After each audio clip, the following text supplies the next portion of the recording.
संविधान के ऊपर हमला है। ये इस देश में हर एक अमन पसंद शहरी के ऊपर हमला है। वक्फ की जमीनों पे कब्जा करके कॉर्पोरेट को बेचने का काम करना चाहते हैं और कोई हक नहीं। वक्फ बिल को लेकर लगातार घमासान जारी है। लोकसभा से वक्फ बिल को मंजूरी मिल गई, जिसके बाद राज्यसभा में भी पारित हो गया और अब एक बार फिर से वक्फ बिल लगातार चर्चा का विषय बना हुआ है। लगातार मुस्लिम समुदाय के लोगों का कहना है कि हमारा हक मारने का काम किया जा रहा है। वहीं अगर विपक्ष के नेताओं की बात कहें तो विपक्ष के नेताओं का लगातार बयान आ रहा है कि मोदी सरकार मुस्लिम समुदाय के लोगों का हक मार रही है। और आपको ये भी बता दें कि वक्फ बिल के खिलाफ सुप्रीम कोर्ट में याचिका दायर की गई है। सुप्रीम कोर्ट ने भी याचिका पर सुनवाई करने के लिए कह दिया है, लेकिन वक्फ बिल पे घमासान इतना बढ़ते जा रहा है कि आए दिन वक्फ बिल के खिलाफ धरना प्रदर्शन हो रहा है। लगातार मुस्लिम समुदाय के लोगों का कहना है कि मोदी सरकार हमें कमजोर करने की साजिश रच रही है। अपने पूंजीपति मित्रों को फायदा पहुंचाने के लिए ये काम किया जा रहा है। और आज बिहार के दरभंगा में मुस्लिम समुदाय के लोगों के द्वारा एक विशाल जुलूस निकालकर आक्रोश जताया गया। आपको बता दें कि मुस्लिम समुदाय के लोगों के साथ साथ महागठबंधन के कई नेता इस जुलूस में बढ़ चढ़कर हिस्सा लेते हुए नजर आए और मुस्लिम समुदाय के लोगों ने इस विशाल जुलूस को काली घाट से निकाला। विभिन्न चौक चौराहे से होते हुए लहरिया सराय धरना स्थल पर पहुंचते हैं, जहां ये जुलूस एक सभा का रूप ले लेती है। इस सभा में मुस्लिम समुदाय के लोगों ने साफ तौर पे कहा है कि वक्फ बिल मोदी सरकार ने अपने पूंजीपति दोस्तों को फायदा पहुंचाने के लिए लाया है। हमारा हक मारने का काम सरकार कर रही है, ये हम नहीं होने देंगे।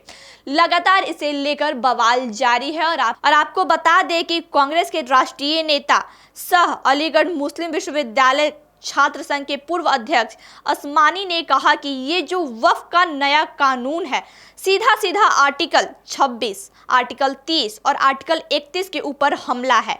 यह देश को मुसलमानों के ऊपर हमला नहीं है, बल्कि संविधान के ऊपर हमला है। जी हाँ, बिल्कुल आपको ये भी बता दें कि लगातार मोदी सरकार पे ये इल्जाम लगाया जा रहा है कि वक्फ बिल में संशोधन करना यानी कि देश के संविधान में संशोधन करने के बराबर है। मोदी सरकार धीरे धीरे छोटी संशोधन करके देश के संविधान में संशोधन करने का काम कर रही है। ऐसा मुस्लिम समुदाय के लोगों के साथ साथ महागठबंधन के नेताओं का भी कहना है। लगातार वक्फ बिल चर्चा का विषय बना हुआ है। देश में अभी सबसे बड़ा चर्चा का विषय वक्फ बिल है, जिसे लेकर लगातार मुस्लिम समुदाय के लोगों में तो गुस्सा नजर आ ही रहा है, लेकिन विपक्ष के नेता भी कहीं पीछे नहीं हट रहे हैं। उनका भी कहना है कि वक्फ बिल थोपा जा रहा है, ये एक गलत नीति है जहां मुसलमानों को नुकसान होगा। मुसलमानों के नुकसान के लिए मोदी सरकार ने ये काम किया है, अपने पूंजीपति मित्रों को फायदा पहुंचाने के लिए। और ये भी कहा है कि ये संविधान के ऊपर हमला किया जा रहा है, संविधान के ऊपर छेड़छाड़ किया जा रहा है, संविधान में छेड़छाड़ करने की कोशिश की जा रही है। और ये भी कहा जा रहा है कि ऐसी छोटी ही संशोधन करके मोदी सरकार संविधान में संशोधन कर रही है।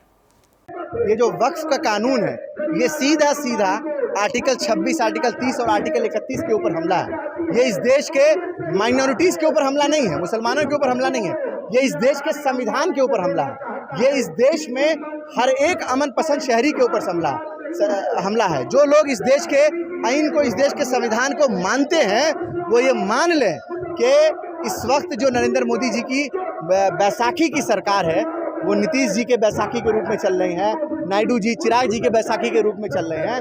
ये सरकार जो है संविधान को बदलना चाहती है, इसीलिए ये उसी कड़ी में ये छोटे संशोधन लेकर आ रही है। इसकी कोई ज़रूरत नहीं थी।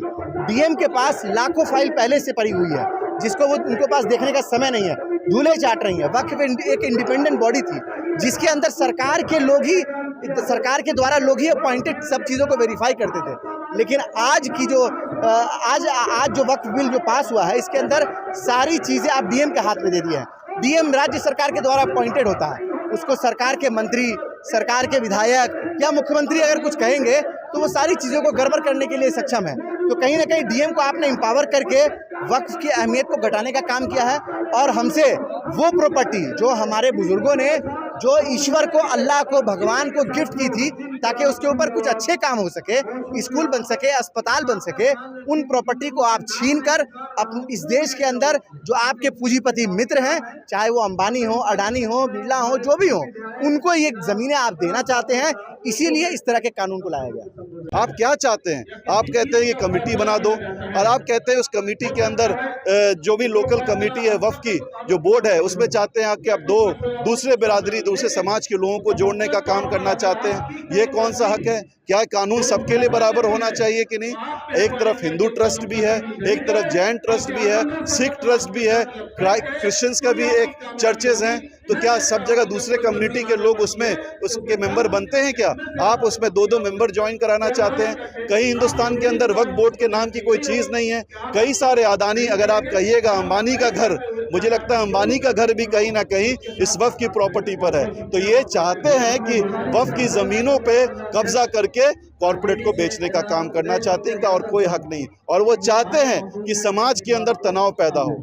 आरएसएस और बीजेपी की क्या मंशा है? वो चाहते हैं जब मस्जिदें हैं, कब्रिस्तान है, मदरसा है, और क्या बना हुआ है इसके अंदर? आप कहते हैं इसका मुनाफा दिखाइए। वो कहाँ से मुनाफा दिखाएगी? वो तो मदरसा कहीं ना कहीं किसी के कंट्रीब्यूशन से चलता है। लेकिन ये इस काला कानून को जबरन कॉन्स्टिट्यूशन की धज्जियां उड़ाते हुए आपने इस कानून को पास करा लिया। लेकिन अब मुझे पूरा भरोसा है, पूरा यकीन है कि जो भी हमारे रिकमेंडेशंस, अमेंडमेंट्स हैं, और जो हमें संविधान ने हमें हक दिया है, जो हमें संविधान ने हक दिया है कि कैसे अपनी ज़िंदगी को जीना है, कैसे इस अपने जो जिस धर्म से हम आते हैं उस धर्म को कैसे हमें कैरी करना है, हमें क्या पहनना है, क्या खाना है। भाई ये तो डिक्टेटरशिप चल रही है हिंदुस्तान के अंदर। निश्चित तौर पे मुझे सुप्रीम कोर्ट पे पूरा भरोसा है कि हमारी सारी पार्टियां उस पर अपील करने गई है, और निश्चित तौर पे हमें पूरा यकीन है कि हमें सुप्रीम कोर्ट हमारी बातों को सुनेगा और इस बिल को वापस लेने का, इसको रोकने का काम करेगा। तो आज दरभंगा में वक्फ बिल के खिलाफ विशाल जुलूस निकाला गया, धरना दिया गया। लगातार मुस्लिम समुदाय के लोग एक्टिव नजर आए, हाथों में झंडा लेके लगातार नारा लगाते हुए नजर आए कि वक्फ बिल को वापस लिया जाए। ये मनमानी की जा रही है, ऐसा नहीं होगा। सुप्रीम कोर्ट पे उन्हें भरोसा है। साफ तौर पे मुस्लिम समुदाय के लोगों ने कहा है कि हमें सुप्रीम कोर्ट पे भरोसा है और वक्फ बिल को वापस लिया जाएगा। उन्होंने नारेबाजी की है कि वक्फ बिल को वापस लिया जाए। वर्ल्ड क्लास सर्जरी सेवाओं के लिए नेताजी सुभाष मेडिकल कॉलेज एवं हॉस्पिटल में न्यूरोलॉजी, आधुनिक माइक्रोस्कोप से विभिन्न तरह के ब्रेन एवं स्पाइन की सर्जरी, यूरोलॉजी, लेजर और लैप्रोस्कोपी जैसे अत्याधुनिक इक्विपमेंट से यूरोलॉजी से संबंधित सभी प्रकार के उपचार। NSMCH, Amhara, Bihta, Patna. Panorama group, जो सोचता है वो करता है। आपके अपने सपनों का आशियाना। ये लो, मुंह मीठा करो। आज मैंने अपना जॉब छोड़ दिया, अब हम पूर्णिया वापस जाएंगे। जॉब छोड़ दिया है? मतलब ये घर कैसे चलेगा? हम करेंगे क्या? और माँ बाबूजी क्या बोलेंगे? इसलिए मैं एक और मिठाई का डब्बा लाया। अपने बिजनेस के लिए लोन अप्रूव हो गया। अरे लोन अप्रूव हो गया वो तो ठीक है, लेकिन पूर्णिया में हम रहेंगे कहाँ? अपना घर भी तो नहीं है वहां। इसलिए तो एक और मिठाई का डब्बा अलग से लाया हूं। हमने पूर्णिया में घर ले लिया है, पूर्णिया के ई होम्स पैनोरमा में। पूर्णिया में पैनोरमा ग्रुप लेकर आए हैं ई होम्स पैनोरमा। बड़ा घर, आलीशान जिंदगी और अत्याधुनिक सुविधाओं के संग। अरे अरे, अब क्यों मुंह मीठा करवा रही हो? क्योंकि हम घर वापसी जो कर रहे हैं। घर वापसी की खुशी पूर्णिया में ई होम्स पैनोरमा के संग। E Homes Panorama, luxurious lifestyle redefined.